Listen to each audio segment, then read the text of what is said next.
आई है तो मैं आख्या पट्टी एक फेरा बन लो मैं उसे रख देने करते पर आज भाई नाल दी मैं क्या ये चक्का मारा ना अच्छा इधर दे आओ इच्छे दे इधर दे आओ इच्छे दे दो खाजा मुन्ना ये बहुत लगेगा काम सही ने छोटी मोटी मैनू खाई सी है मुन्ने सब तो छोटी मोटी तो मैनू खाई एक चंगी बड़ी अच्छी ये चाचू वो देखो साइड में कह रहा था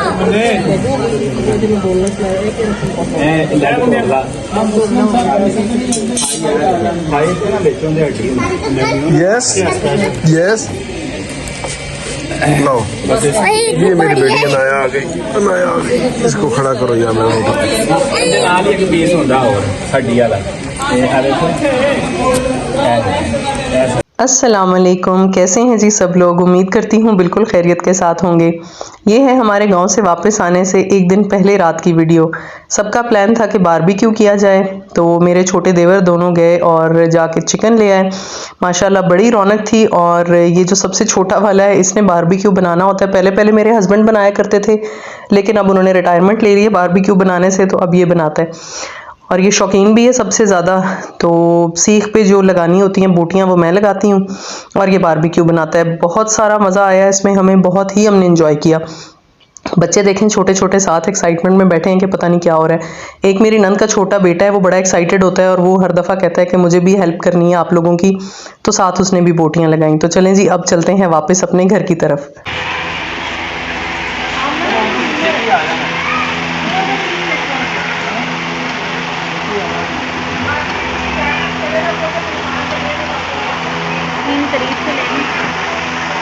नहीं, वो फिर ब्लर हो जाती है। हसन का है, हसन वो रहा क्या हो गया ना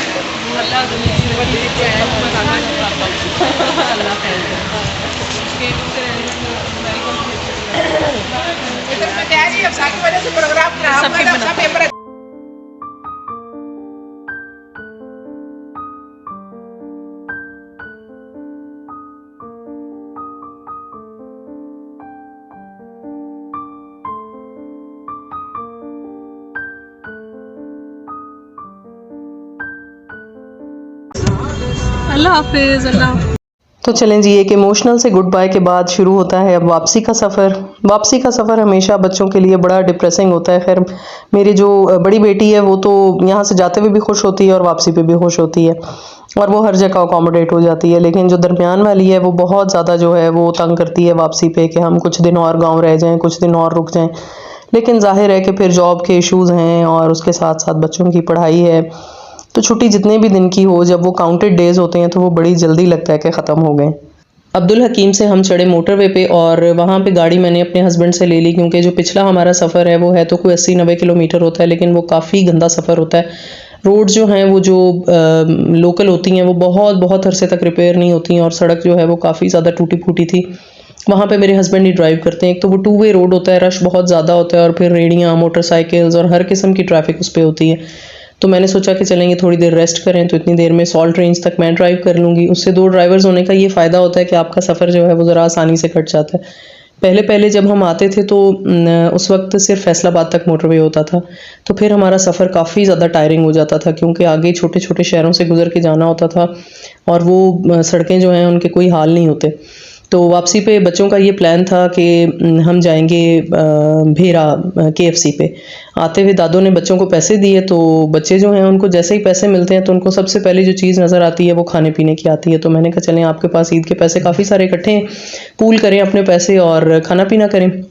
तो यहाँ पे भेरा में हम आ गए, और हालांकि अभी ऑफिशियल जो हॉलीडे है वो ख़त्म नहीं हुई, लेकिन शदीद जो है वो रश था। हम तो एक दिन पहले ही निकल आए थे। ये देखें, मैं आपको रश दिखाती हूँ। अगले हफ्ते में वापस आ रहे होंगे, और आज हम वापस आ रहे हैं। वापस निकल आए जी जी। रश है यहाँ पे बहुत ज़्यादा, यहाँ पे कल तो शदीद होगा, आज भी रश होगा। कल आखिरी छुट्टी है तो आज भी काफ़ी सारे लोग हैं। कल भी बहुत होगा, शदीद होगा, कल तो शदीद होगा। ठीक है।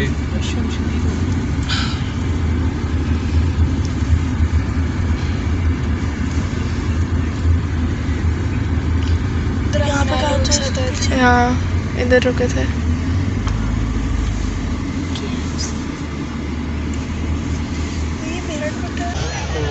गड्डी लॉक सही की थी है ना। मैं अपनी ओनली साइड में 2 दरवाजे चेक की थी।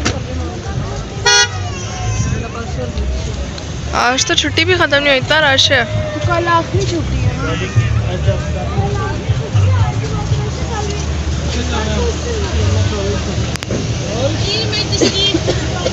ये देखें जी KFC के ऊपर लंबी लाइनें थी। पहले मैकडॉनल्ड्स गए, वहाँ भी बहुत रश था। फिर वो हार्डीज़ गए, वहाँ पे भी बहुत रश था। फिर बच्चे जो है वो KFC पे आ गए और फिर मेरे हस्बैंड कहने लगे कि अब यहाँ पे मैं लाइन में लग जाता हूँ, क्योंकि जहाँ पे भी जाएंगे वहाँ एक दफ़ा लाइन में तो लगना होगा।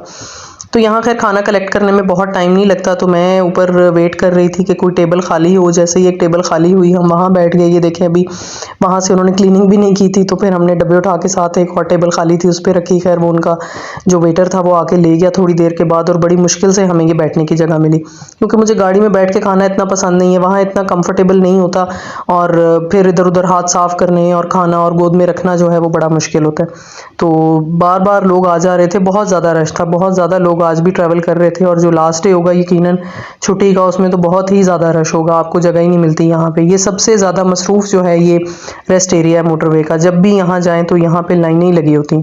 तो वहाँ से खाना खाने के बाद जो है फिर हम निकले, और बच्चे क्योंकि एकदम से खाना वाना खा के पेट भी भरा, और फिर सुबह बहुत अर्ली उठ गए थे। रात में भी इनकी कज़न्स थी, तो ये खुशी में उनके साथ सारी रात जागती रही। सुबह कहीं 5 बजे के करीब लेटी थी, तो बच्चों को आ रही थी नींद, और बच्चे लेटते साथ ही जो है वो तीनों सो गए। हालांकि मेरी बड़ी बेटी सफ़र में बहुत कम होता है कि वो सो जाए, वो जितना भी लंबा सफ़र हो जागती रहती है, लेकिन उसको भी शदीद नींद आई हुई थी और वो भी सब बच्चों के साथ सो गई।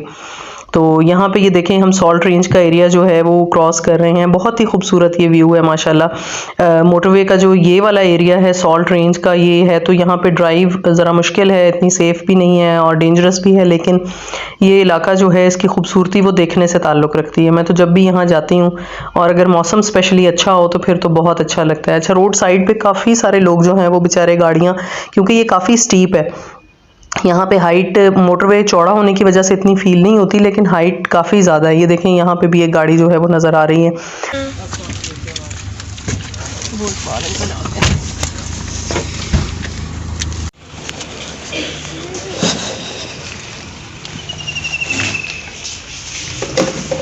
ब्यूटी शॉप पे फेंकते हैं ये कचरा ही। हाँ। कौन है ब्यूटी जोन?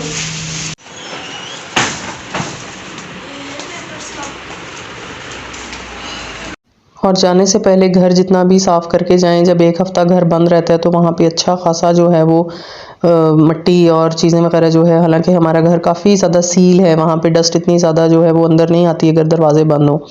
लेकिन अगर गंद ना भी हो, काम वाली खैर जाने से पहले सारा घर क्लीन करके गई थी। लेकिन अब ये जो सामान लेके गए थे इतना ढेर, जाते हुए हर चीज़ गाड़ी में रख के ले गए। अब इस सारे को संभालते संभालते मुझे 4 दिन लग जाने। तो बहरहाल ज़ाहिर है अब ये तो करना ही था। ये हैं जी चावल, अब इनको संभालते हैं। ये हमारे घर के चावल हैं। ये मसूद की अम्मी ने गुड़ दिया है, और ये मेरी नंद है बड़ी जो गांव में होती हैं, उनके घर में देसी मुर्गियां हैं, तो वो 2 दिन के जो अंडे थे वो कह रही थी कि मैंने आप लोगों के लिए बचा के रखे हुए थे, ये मैं अब निकाल के फ्रिज में रख दूँ, कहीं टूट ही ना जाए। दाने भी लाए हैं गंदम, लेकिन वो अभी पिसवानी है, वो गाड़ी में ही पड़ी हुई है, वो आते जाते चक्की पे दे देंगे। और अब बाकी चीज़ें संभालते हैं। 6, 8, 10, 11, 12 चले जी। ये दर्जन अंडे, ये भूसा तो हमारे किसी काम का नहीं है, लेकिन ये प्लास्टिक का डब्बा जो है ये धो के हम रख लेंगे। करंट प्रोग्राम नहीं, करंट प्रोग्राम तो साइन हुए ही नहीं, ऐसी इमरान खान के आखिरी दौर में। ओहो सर देखो, ये उसे प्रोग्राम दी आखिरी इंस्टॉलमेंट मिलनी है। नहीं सर, ये नया प्रोग्राम है, चेक कर। अच्छा चलो चेक कर ना, टाइम का ख्याल रखना, उधर अपना चिकन ना जेड़ा सा। और नेक्स्ट डे तायरा आई हमारे घर, वो लोग भी गांव से वापस आए हुए थे और हमारे लिए अपने गांव से तरबूज लेके आए थे वो देने के लिए। तो यहाँ पे मर्द हजरात हमेशा की तरह जो है वो बड़े ज़ोर शोर के साथ जो है वो सियासत डिस्कस कर रहे हैं, और ख़वातीन जो है वो छुट्टियों में क्या क्या हुआ, कपड़े कौन से पहने, बच्चों ने क्या किया, क्या ज्वेलरी पहनी, तो ये इस किस्म की बातें जो हैं हम बैठ के कर रहे थे। लेकिन रात में काफ़ी देर हो गई, ये लोग गए, बड़ा मज़ा आया, हमने बड़ा इंजॉय किया। मेरे हस्बैंड ने और तायरा के हस्बैंड ने मिल के खाना बनाया। चिकन कढ़ाई मेरे हस्बैंड ने बनाई। खैर उसके हस्बैंड को खाना बनाना नहीं आता, लेकिन मोइन भाई ने भी उनको कंपनी दी और वो कह रहे थे कि मैं सीख रहा हूँ कि किस तरह से जो है वो खाना बनाया जाता है। तो होपफुली अब जब हम इनके घर जाएंगे तो मोइन भाई आपने हमें कढ़ाई जो है वो बना के देनी है। अगर आप वीडियो देख रहे हैं तो नेक्स्ट टाइम जो खाना है वो आपकी तरफ से होना चाहिए और आपके ही हाथ का बना हुआ होना चाहिए, क्योंकि आप कह रहे थे कि ये बहुत आसान रेसिपी है और मैंने बड़ी जल्दी सीख ली। $3 अरब ਤੁਸੀਂ ਅੱਜ ਉਹਦੇ ਸਟੈਟਿਸਟਿਕਸ ਆਏ ਸਨ $3 ਦੇ ਜਿਹੜਾ ਤੁਸੀਂ ਜਿਹੜਾ ਨਾ 0% ਤੇ ਦਿੱਤਾ ਹੈ।